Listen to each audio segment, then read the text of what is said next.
Selamat bertemu lagi anak-anak. Hari ini kita akan belajar tentang listrik.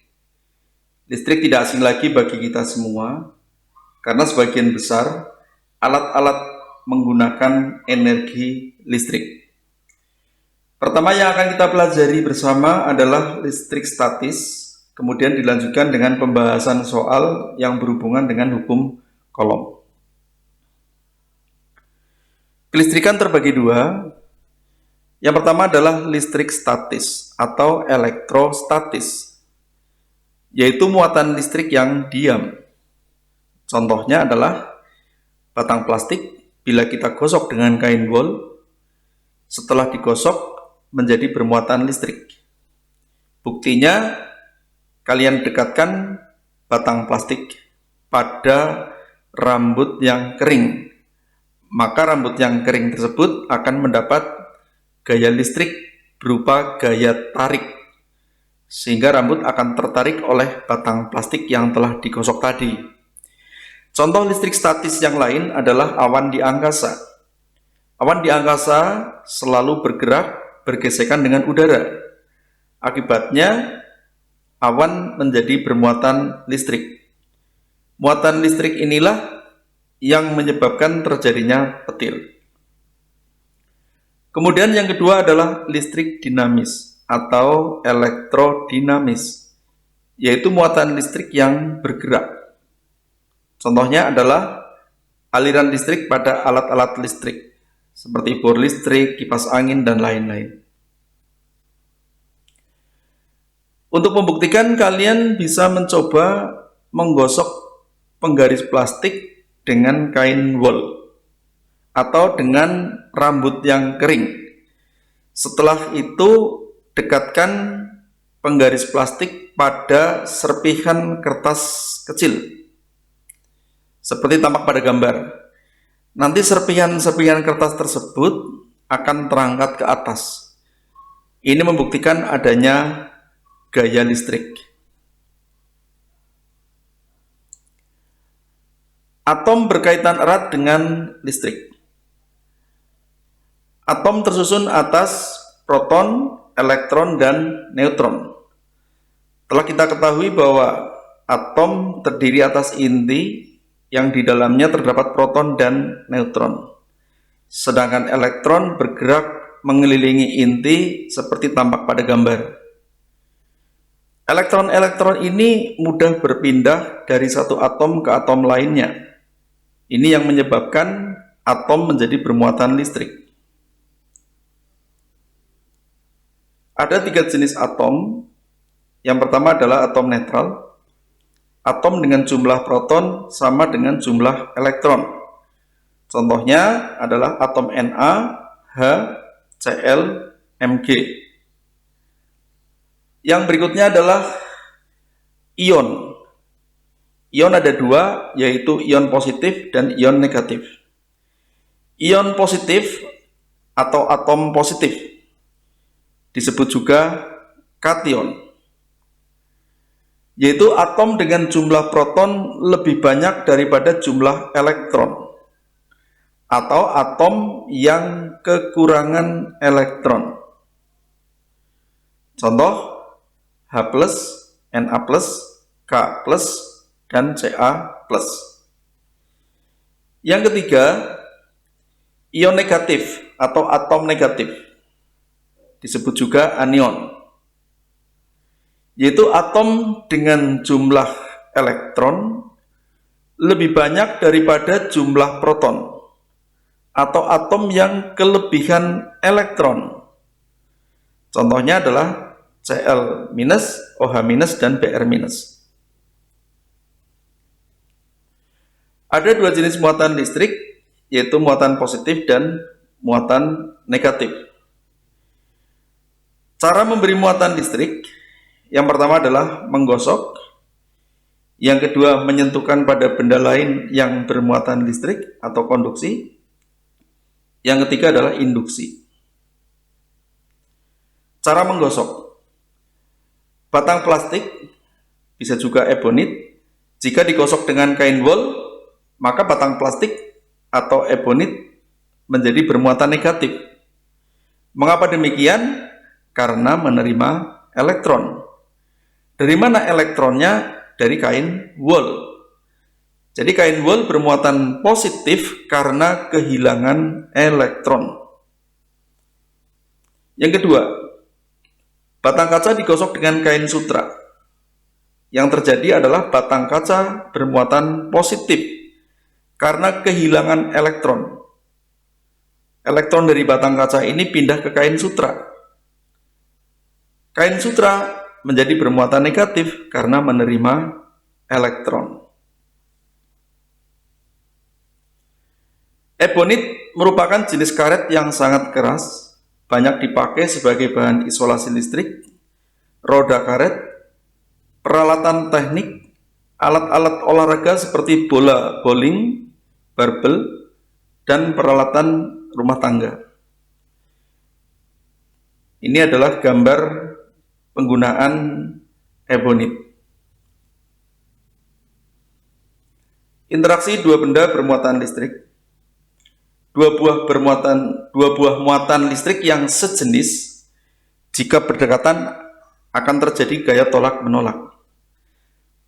Contohnya, misalnya dua buah bola yang terbuat dari kaca yang telah digosok kemudian digantung saling berdekatan, maka akan terjadi tolak menolak.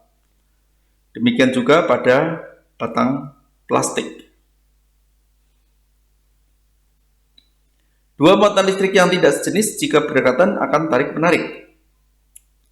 Contohnya, dua buah bola yang terbuat dari kaca dan terbuat dari plastik setelah digosok, digantung, saling berdekatan, maka akan saling tarik-menarik.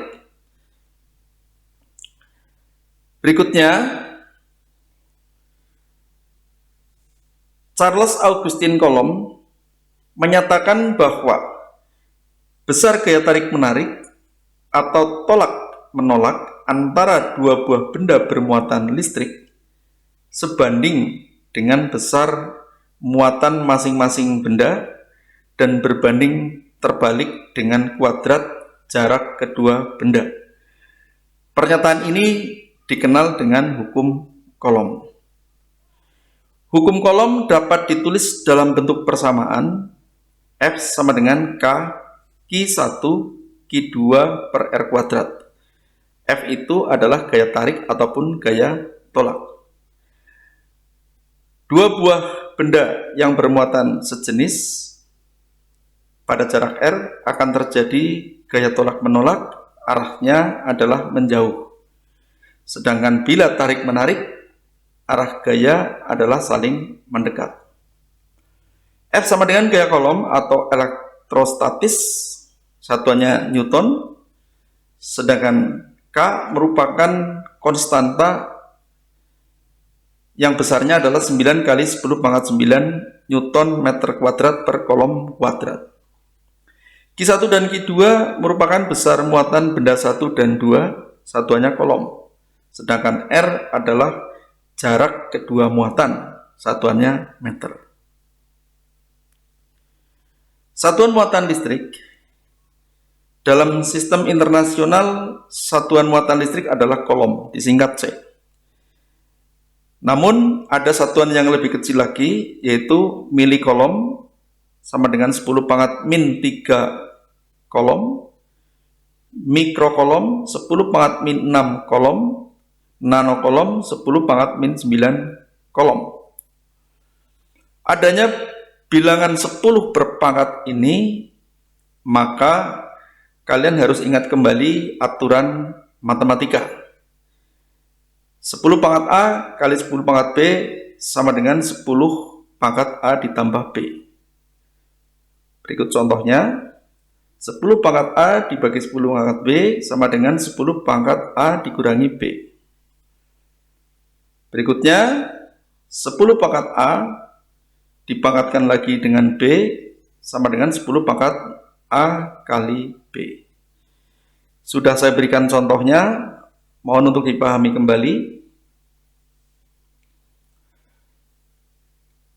Contoh soal yang pertama, benda bermuatan 4 kolom terpisah sejauh 6 meter dari benda bermuatan min 3 kolom. Berapa besar gaya kolom kedua muatan tersebut? Maka kita tulis dulu I1, I2, kemudian R, dan K-nya. Ditanyakan F-nya. Kita gunakan persamaan F sama dengan K kali Q1 kali Q2 per R kuadrat. Masukkan angka-angkanya. 36 kita coret. Ya. Kemudian diperoleh F sama dengan min 3 kali 10 pangkat 9 Newton. Min ini karena perkalian antara muatan positif dengan negatif.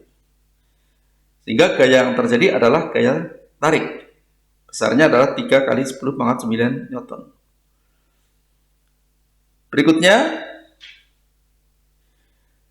nomor 2, kita tulis Q1-nya yaitu QA. Ya, QA sama dengan 2 mikrokolom atau 2 kali 10 pangkat min 6 kolom. QB-nya 4,5 milikolom atau 4,5 kali 10 pangkat min 3 kolom. R-nya 3 mm sama dengan 3 kali 10 pangkat min 3 meter. Kemudian K kita tulis juga walaupun di dalam soal tidak ada, maka dari itu kalian sebaiknya hafal. Ditanya F. Kembali kita gunakan persamaan F sama dengan K kali QA QB per R kuadrat. Masukkan angka-angkanya. Gunakan aturan matematik yang sudah kita pelajari bersama tadi. 10 berpangkat kita gabung sehingga diperoleh 81 kali 10 pangkat 0 dibagi 9 kali 10 pangkat min 6. Maka F sama dengan 9 kali 10 pangkat 6 Newton. Gaya tolak-menolak antara kedua benda diperoleh 9 kali 10 pangkat 6 Newton. Yang ketiga, diketahui Q1-nya adalah 2 kolom, Q2-nya 9 kolom, F-nya 4,5 kali 10 pangkat 9 Newton, ditanya R. Kita gunakan persamaan F sama dengan K Q1 Q2 per R kuadrat. Bisa kita ubah rumusnya, bisa juga kita masukkan langsung angka-angkanya. Kita coba langsung masukkan angka-angkanya. Kemudian R kuadrat kita pindah ke kiri atau ke depan. Kemudian 10 pangkat 9-nya bisa dicoret. Maka diperoleh R kuadrat sama dengan 36. Jika R kuadrat 36 berarti R akar 36, 6 meter.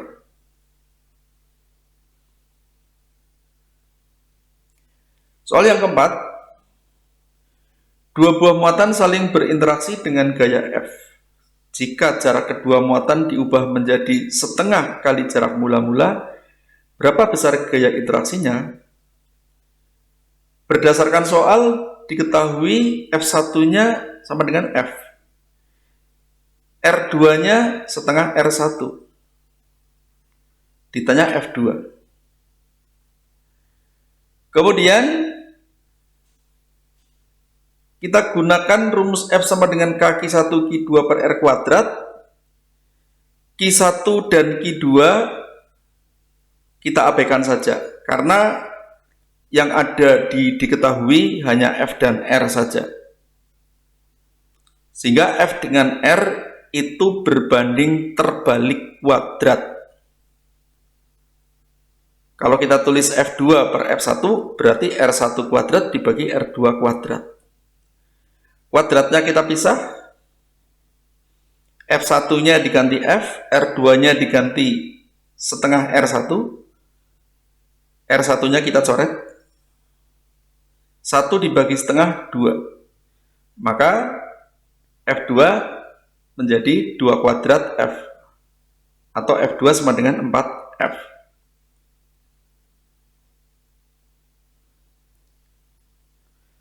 Yang kelima, besar gaya elektrostatis antara benda A dan benda B yang terpisah sejauh 6 cm adalah 5 kali 10 pangkat 13 Newton. Jika benda A bermuatan 5 kolom, berapa besar muatan benda B? Jadi yang ditanyakan besar salah satu muatan, yaitu benda B. Tulis dulu diketahuinya. Ya, ditanyakan Ki B. Gunakan persamaan F sama dengan K, Ki A, Ki B per R kuadrat. R kuadrat kita pindah ke depan atau ke kiri. Kemudian Ki B berarti sama dengan FR kuadrat dibagi K kali Ki A.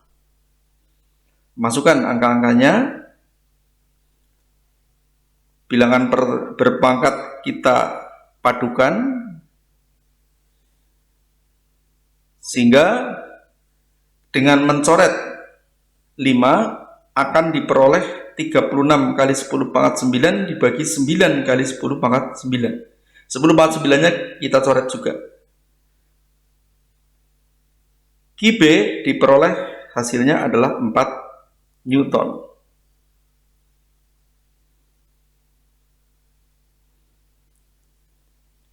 Yang terakhir, yang keenam, benda 1, 2, dan 3 bermuatan 9 kolom, 4 kolom, dan 5 kolom. Saling berdekatan dan segaris. Jadi diingat-ingat, di sini segaris. Berdekatan dan segaris. Benda 1 terpisah 6 cm dari benda 2, di mana benda 3 harus diletakkan agar resultan gaya benda 3 adalah 0. Kita tulis dulu diketahuinya. Pada soal ini ditanyakan posisi benda 3. Artinya benda 3 itu jaraknya terhadap benda 1 yaitu R31 berapa? Jaraknya terhadap benda 2 yaitu R32 berapa? Untuk soal ini kita gunakan logika bahwa posisi segaris bisa saja Ki3-nya posisinya ada di pinggir. Misalnya seperti ini.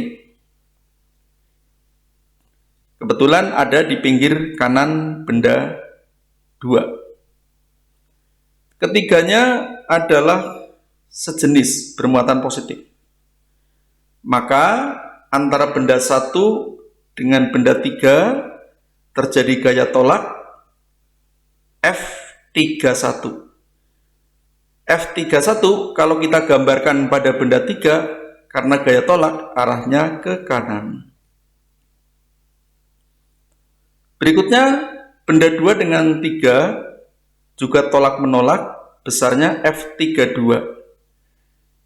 Kalau kita gambarkan pada benda 3 maka arahnya juga ke kanan. Seperti ini tidak mungkin F3 resultannya adalah 0. Ya. Jadi gaya resultan pada benda 3 tidak mungkin 0 karena F31 dan F32 searah.